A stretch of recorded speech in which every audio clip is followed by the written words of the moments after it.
You're listening to episode 2 of the Bass Guitar Worship Blender podcast.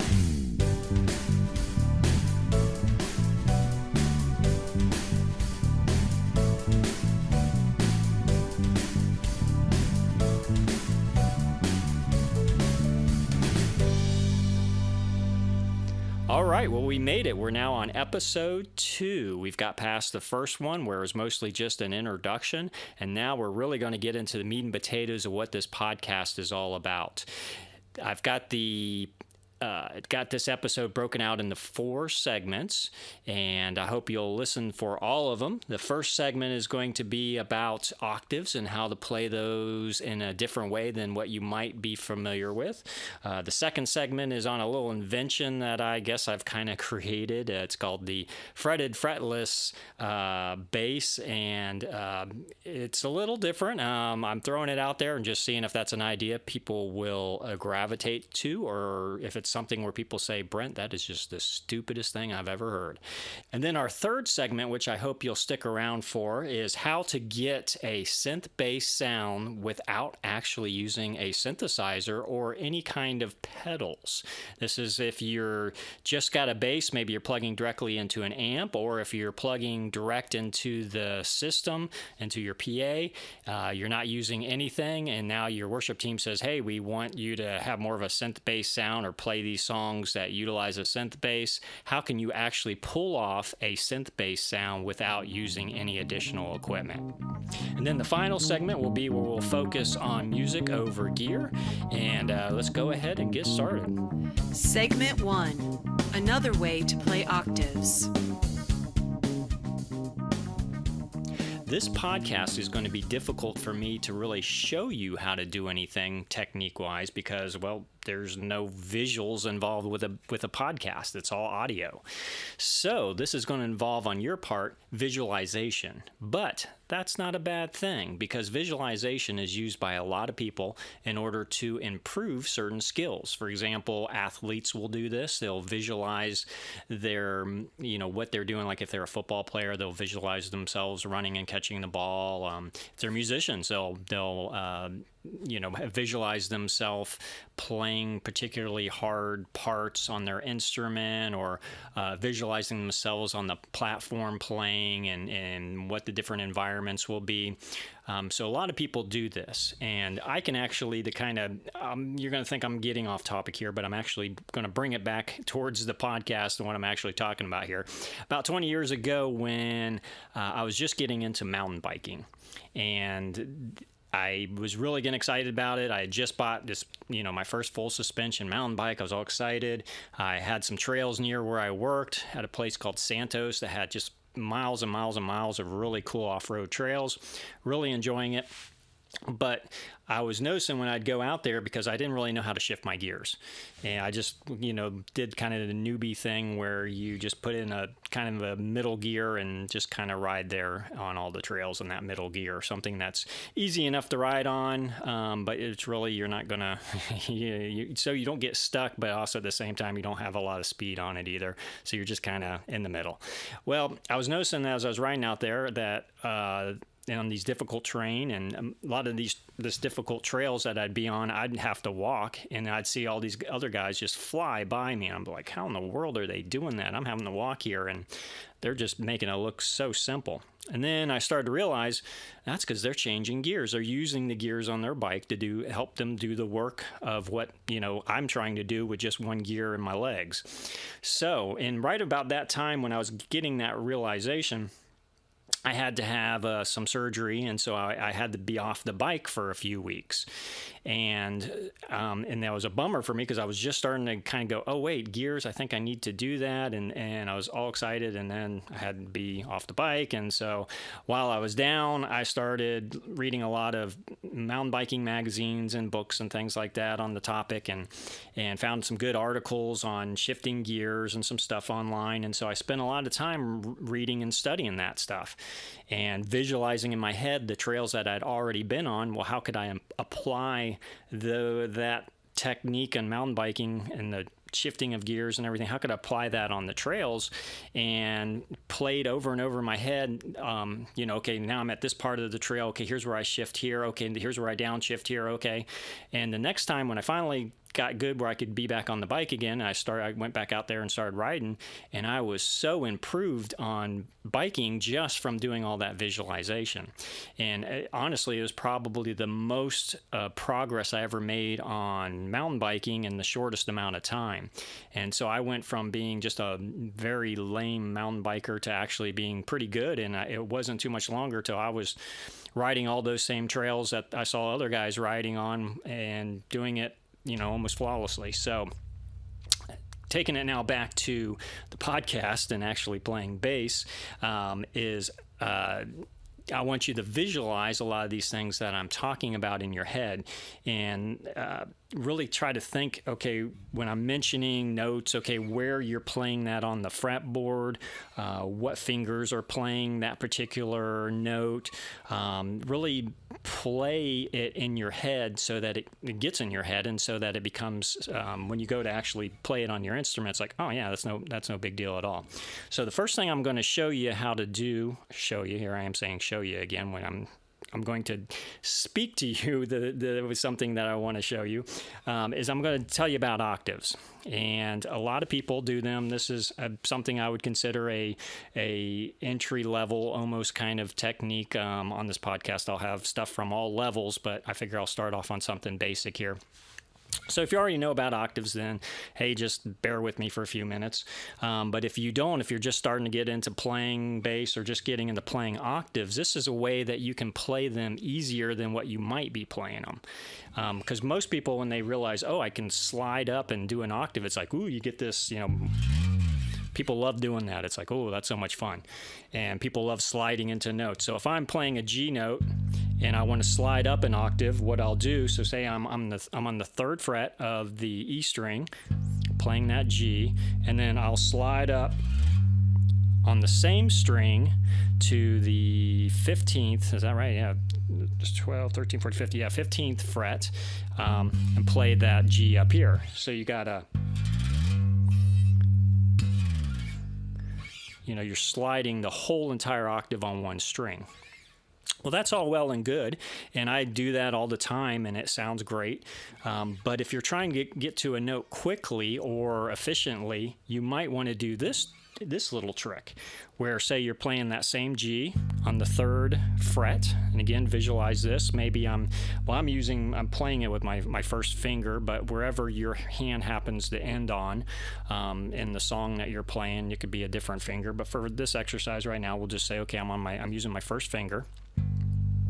And you can slide up to the 5th, and then you can hit the G above the 5th.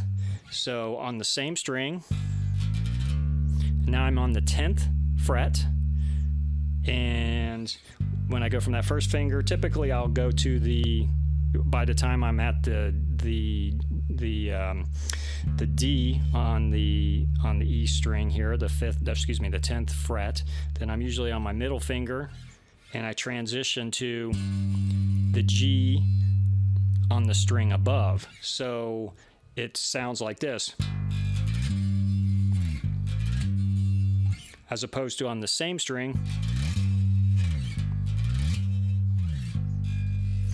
And you get there faster, and you can get there a lot more accurately, because if you're having to slide all the way up to here on the same string, there's more of a likelihood that you might miss this top note trying to get way up here, as opposed to going up a string.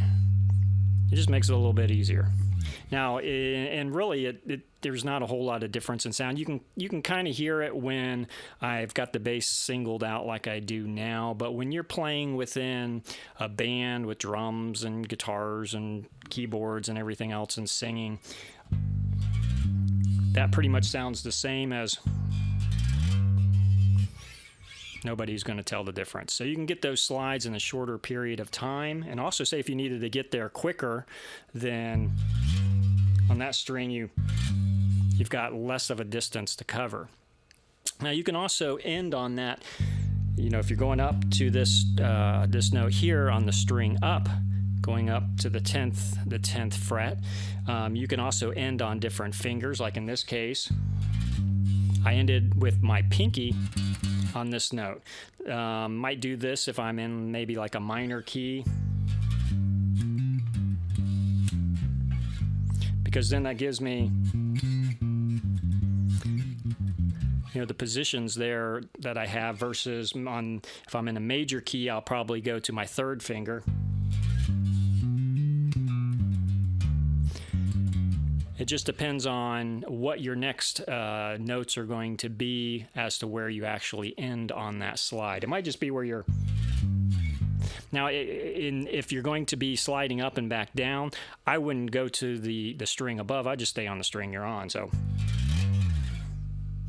something like that, you're going to stay on the same string. But it's really when you want to end on that octave note higher is when I typically just do the string jump, and I only go up a fifth and then hit the octave above. So that's a little trick you can do.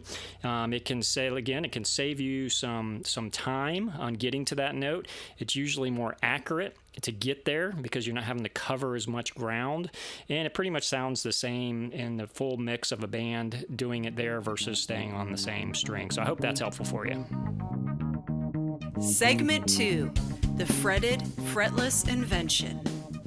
I'm kind of a bit of an idea guy. I'm always thinking of new ideas. I've probably invented tons of things that just stay in my head. And yeah, I could probably take these ideas and go get them patented or trademarked or whatever, and go through that whole process. But honestly, am I really going to do that? No. So instead of letting them just die in my head, I'm at least going to put them out there. Yeah, I should probably protect them, but I'd rather just get the ideas out there. And honestly, I don't even know if they're good ideas. So this is one of my ideas. I'm going to tell it to you. Tell me what you think. And I'll just try and explain it the best I can. It's basically what I call the fretted fretless bass. It's okay, so you're playing a fretless bass. This is for fretless bass players that are familiar with this. Now, when you're playing your fretless bass, now you might be totally awesome and better than me, and you can play your fretless bass without even looking at it and just playing by hearing the notes and being really spot on with your intonation. Hey, awesome for you. But if you're not that good at being able to hear yourself, especially in a live situation where monitoring might not be at its best, and you've got to look down at your headstock a lot more. Your fretboard, that's what I meant to say. Got to look down at your fretboard more often in order to see where your fingers actually are.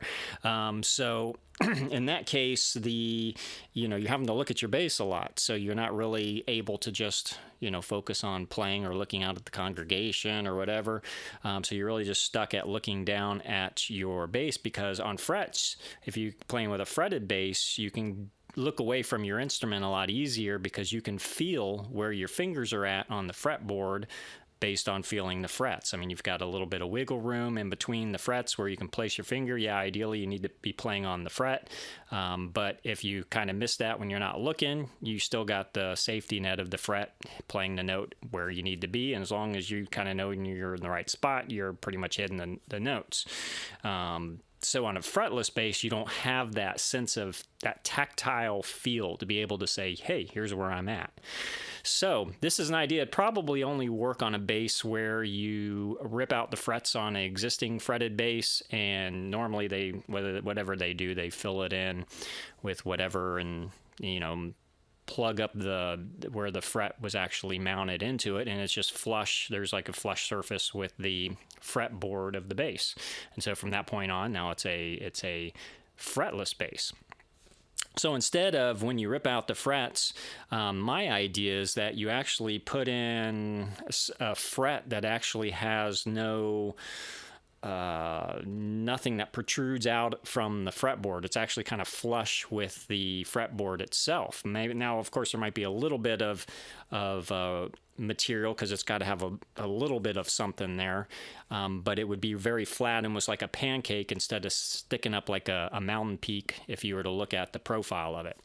So the idea then is that, and also that instead of having a smooth finish on the fret, it would have a rough surface, almost like sandpaper, so that when you're moving your hand up and down the fretboard, your fingers are actually able then to feel that rough surface where the fret used to be. And so then you would have an idea where your fingers are actually at on the fingerboard when you're not looking. Or even if you are looking, it still gives you a little bit more of a tactile surface to hit. Now, my fretless bass, it came from the factory as fretless.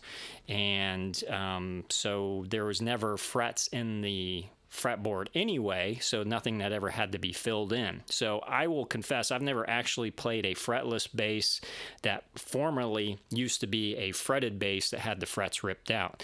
So it might be that the frets on a fretted bass, that's now a fretless bass, probably might already have some type of tactile feel where the substance that they fill in the frets with are now leaving some kind of tactile feel behind. So I could be trying to invent something that doesn't even need to exist. It could be a solution for a problem that doesn't exist, as they say.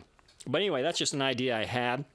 You can make so the fret itself could actually, since it's kind of like a pancake as opposed to a mountain peak, you could kind of spread it out so that it overflows, so to speak, the little groove that goes into the fretboard of the instrument, so you have more of a surface there, but you just wouldn't make it rise up very high so that you'd be able to feel it. So the wider it would be, the more your finger would be able to feel something tactile there. So anyway, that's just an idea I have. I don't even know if I'm explaining it in a way that makes any sense to you, but if it does, I'd like some feedback. Find out if that's something that is really of interest. Maybe it's not, but maybe it is.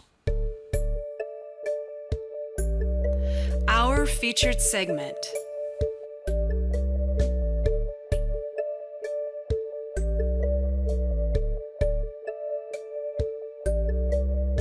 Okay, I know a lot of bass players are trying to figure out how to make their bass sound more like a bass synth. Or some of you might actually be playing a bass synthesizer, playing actual synthesizer, a keyboard bass synthesizer, in addition to playing a bass guitar. But a lot of you are trying to get more of a more of a synth bass sound out of your bass using pedals and things like that. So you're going out and you're buying pedals because you want to be able to sound like all these, contemporary worship groups that are using a lot of synth bass in their songs. So, not everyone can just run out and grab, spend a bunch of money and grab a synth bass pedal when their worship team says, hey, we want to have more of a synth bass sound. Can you do something about that? Okay, great. Now the bass player has to go out and spend more money.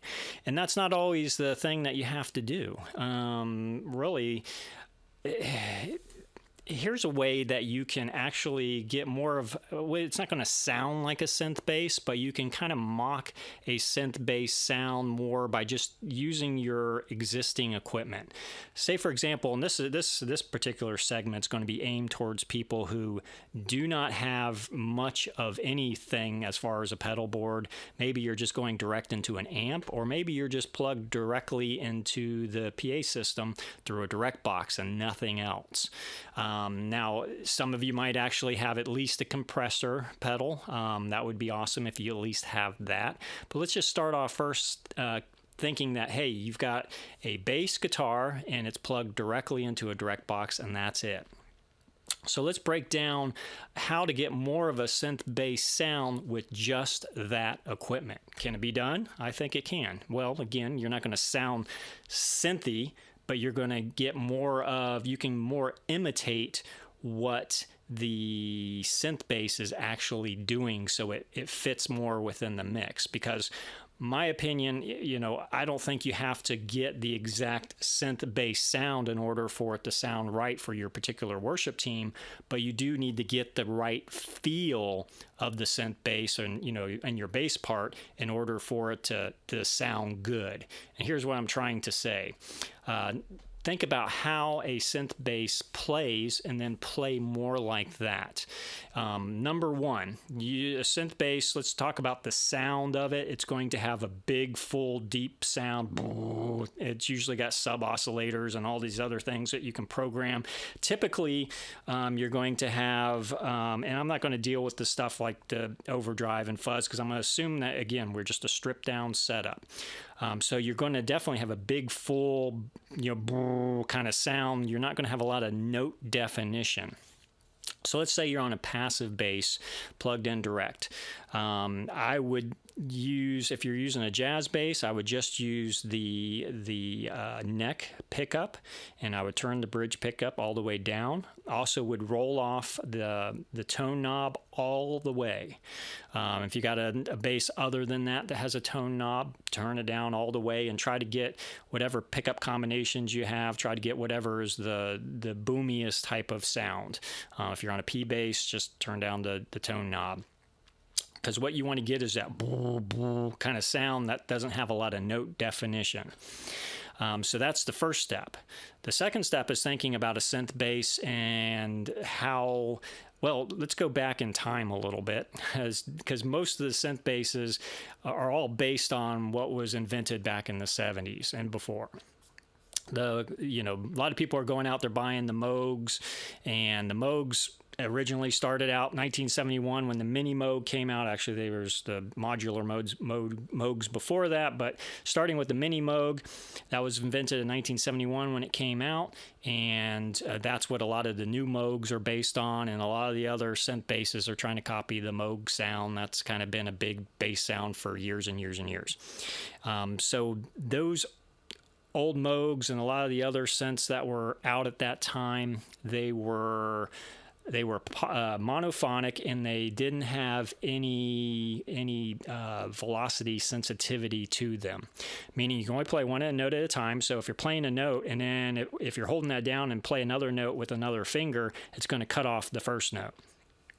And also, since it didn't have any velocity sensitivity, you couldn't hit the keyboard lightly and get and then hit it hard and get it's just all going to be, whether you hit it softly or whether you hit the note hard, it's going to be the exact same volume.